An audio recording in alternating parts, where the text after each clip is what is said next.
Our body can generate enough electricity to light up our whole house. Is this even possible? Let us discuss the various bodily activities that can generate electricity. First is footsteps. We walk a lot. Why not capture the energy and use it for our benefit, which can help us save the environment? PaceGen, a startup, has designed tiles that can produce electricity from footfall.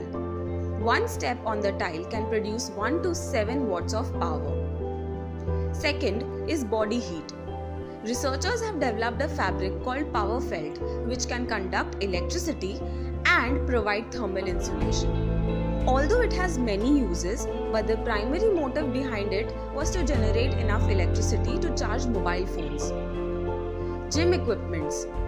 Gym equipment such as stationary bicycles, trainers and steppers can also be used to generate electricity. Gyms from all over the world are trying to harness this energy. Companies like Green Revolution use exercise bikes to hook up with the batteries.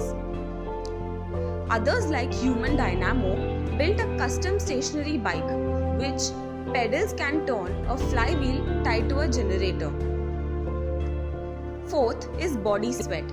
Researchers from UC San Diego have created a small tattoo that consisted of enzymes which can produce electricity from body sweat.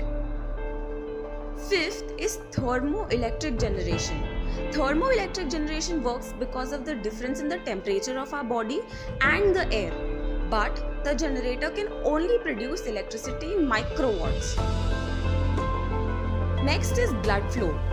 A team of researchers implanted microturbines in human arteries to generate electricity. The microturbine was based on a hydroelectric power plant by using the bloodstream flow to produce electricity. Next is by using human feces and urine. Human feces can be digested at a bioreactor to release biogas, which can produce electricity from a biogas plant. Researchers in China have developed a toilet that can help produce fertilizers as well as can produce electricity.